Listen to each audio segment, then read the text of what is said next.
Bismillahirrahmanirrahim. Perkenankan kami berbagi. Adab menuju masjid. Dalam rangka memotivasi kaum muslimin untuk memakmurkan masjid, Allah memberikan banyak janji dan keutamaan bagi orang yang menghadiri sholat jamaah. Di antaranya, hadis dari Ibnu Mas'ud, "Ma min rajulin yatatahharu fayuhsinu tuhur, thumma ya'midu ila masjidin min hadihil masajid, illa kataballahu lahu bi kulli khatwatin yakhtuha hasanah, wa yarfa'uhu biha darajah, wa yahuttu anhu biha sayyi'ah." Jika seseorang wudu dengan sempurna, kemudian menuju masjid, maka Allah akan mencatat setiap langkahnya sebagai pahala untuknya, mengangkat derajatnya, dan menghapuskan dosanya. Hadis riwayat Muslim. Untuk menyempurnakan pahala Anda ketika menuju masjid, berikut beberapa adab yang diajarkan Rasulullah SAW ketika berangkat ke masjid. Pertama, berwudulah dari rumah dan bukan di masjid. Terdapat banyak dalil yang menunjukkan keadaan yang sesuai sunnah adalah berwudu di rumah dan bukan di masjid. Di antaranya adalah hadis dari Utsman bin Affan radhiyallahu anhu. Nabi SAW bersabda, "Man tawadda'a lis-salati fa asbaghal wudu'a, thumma masya ila as-salatil maktubah fa shallaha ma'an nasi aw ma'al jama'ati aw fil masjidi, ghafarallahu lahu dhunubahu." Siapa yang berwudu untuk salat dan dia sempurnakan wudunya, kemudian dia menuju masjid untuk salat fardu, lalu dia ikut salat berjamaah atau sholat di masjid, maka Allah mengampuni dosa-dosanya. Hadis riwayat Muslim. Zahir hadis ini, wudu tersebut dilakukan sebelum berangkat menuju masjid. Itu artinya, wudu tersebut dilakukan di rumah. Di samping itu, terdapat dalil tegas yang menunjukkan hal ini. Hadis dari Abu Hurairah radhiyallahu anhu, Nabi SAW bersabda, "Man tatahhara fi baitihi, thumma masya ila baitin min buyutillahi liyaqdiya faridatan min faraidillah." Siapa yang berwudu di rumahnya, kemudian berjalan menuju salah satu rumah Allah untuk menunaikan sholat wajib, dan seterusnya. Hadis riwayat Muslim. Kedua, gunakan pakaian yang sopan nan suci. Allah berfirman yang artinya, "Ya bani Adamah, khudhu zinatakum inda kulli masjidin." Wahai Bani Adam, gunakanlah perhiasan kalian setiap kali menuju masjid. Quran Surat Al-A'raf ayat 31. Sebagai orang yang beriman, seharusnya kita merasa malu ketika mengenakan kaos atau pakaian tidak sopan ketika menuju masjid, sementara kita sadar bahwa kita hendak menghadap Allah. Ketiga, bacalah doa ketika keluar rumah. Di antara doa yang disyariatkan adalah Bismillahi tawakkaltu 'alallahi la haula wala quwwata illa billah. Dengan nama Allah, aku bertawakal kepada Allah. Tiada daya dan kekuatan kecuali dengan Allah. Membaca doa ini ketika keluar rumah memiliki keutamaan besar. Sebagaimana disebutkan dalam hadis Anas bin Malik radhiyallahu anhu, bahwa Nabi SAW bersabda, apabila ada orang yang keluar dari rumahnya, kemudian dia membaca doa di atas, dikatakan kepadanya, kamu diberi petunjuk, kamu dicukupi, dan kamu dilindungi. Maka setan-setan pun berteriak. Kemudian ada salah satu setan yang berkata kepada lainnya, bagaimana kalian bisa menggoda orang yang sudah diberi petunjuk, dicukupi, dan dilindungi? Hadis riwayat Abu Dawud, Turmudi, dan disahihkan oleh Al-Albani. Doa ini sangat ringkas, mudah dibaca, namun keutamaannya besar. Tidak dijumpai riwayat yang menganjurkan mengangkat tangan ketika membaca doa ini. Keempat, gunakanlah sandal atau alas kaki lainnya dengan mendahulukan kaki kanan. Dari Aisyah radhiyallahu anha, beliau mengatakan, "Kana an-nabiyyu sallallahu alaihi wasallam yu'jibuhu at-tayammun fi tana'ulihi wa tarajjulihi wa tuhurihi wa fi sya'nihi kullihi."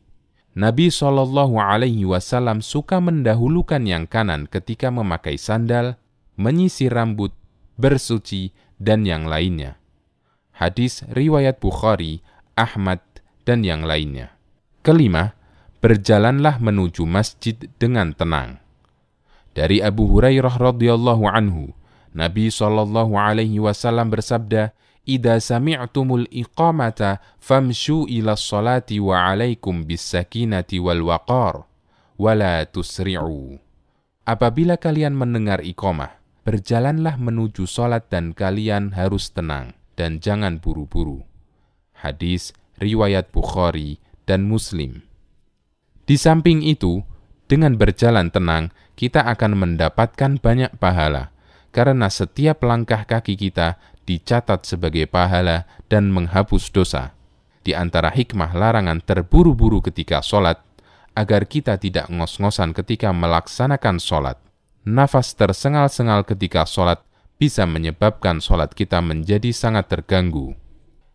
Keenam, membaca doa ketika menuju masjid. Di antara doa yang diajarkan Nabi SAW adalah, Allahumma ja'al fi qalbi nura, wa fi basari nura, wa fi sam'i nura, wa an yamini nura, wa an yasari nura, wa fawqi nura, wa tahti nura, wa amami nura, wa khalfi nura, wa ja'alli nura. Ya Allah, jadikanlah cahaya di hatiku, cahaya di penglihatanku, cahaya bagi pendengaranku, cahaya di sebelah kananku, cahaya di sebelah kiriku, cahaya di atasku, cahaya di bawahku, cahaya di depanku, cahaya di belakangku, berikanlah cahaya untukku. Hadis riwayat Bukhari. Ketujuh, sesampainya di masjid, lepas sandal dengan mendahulukan kaki kiri. Sunnah ini dinyatakan dalam hadis Abu Hurairah radhiyallahu anhu.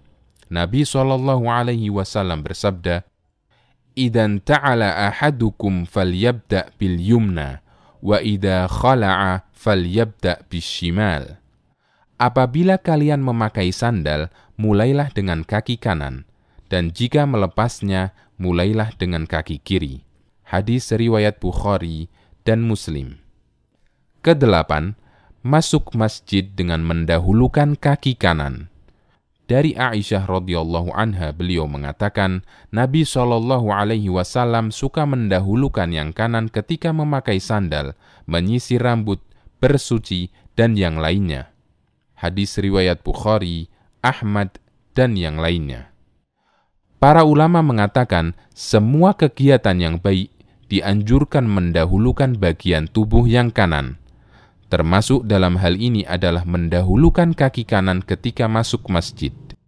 Anas bin Malik radhiyallahu anhu mengatakan, "Minas sunnati idza dakhaltal masjida an tabda'a bi rijlikal yumna, wa idza kharajta an tabda'a bi rijlikal yusra."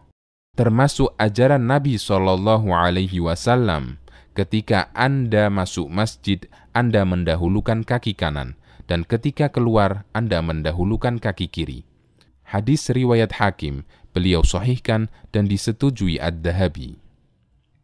Kesembilan, berdoalah ketika masuk masjid. Ada banyak doa yang diajarkan Nabi SAW. Dan sekali lagi, sikap yang tepat adalah diamalkan semuanya. Berikut beberapa doa ketika masuk masjid. Bismillahi wassalatu wassalamu ala Rasulillah.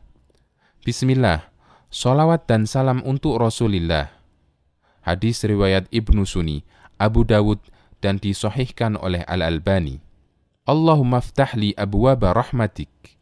Ya Allah, bukakanlah pintu rahmatmu untukku. Hadis riwayat Muslim. A'udzu billahil azim wa biwajhihil karim wa sultanihil qadim minasyaitonir rajim. Aku berlindung kepada Allah yang Maha Agung, dengan wajahnya yang mulia, dengan kekuasaannya yang langgeng dari godaan setan yang terkutuk. Untuk doa terakhir ini, terdapat keutamaan khusus dari Abdullah bin Amr bin As radhiyallahu anhuma, bahwa Nabi SAW ketika masuk masjid beliau membaca doa di atas. Kemudian beliau bersabda, "Jika orang membaca doa ini, maka setan berteriak, 'Orang ini dilindungi dariku sepanjang hari.'" Hadis riwayat Abu Dawud dan disahihkan oleh Al-Albani. Ke-10, salat tahiyatul masjid jika masih memungkinkan. Nabi SAW berpesan, "Idza dakhala ahadukumul masjida fala yajlis hatta yarka'a raka'atain." Apabila kalian masuk masjid, jangan duduk sampai sholat 2 rakaat. Hadis riwayat Muslim. Itulah sholat tahiyatul masjid. Semoga kita dimudahkan untuk mengamalkannya.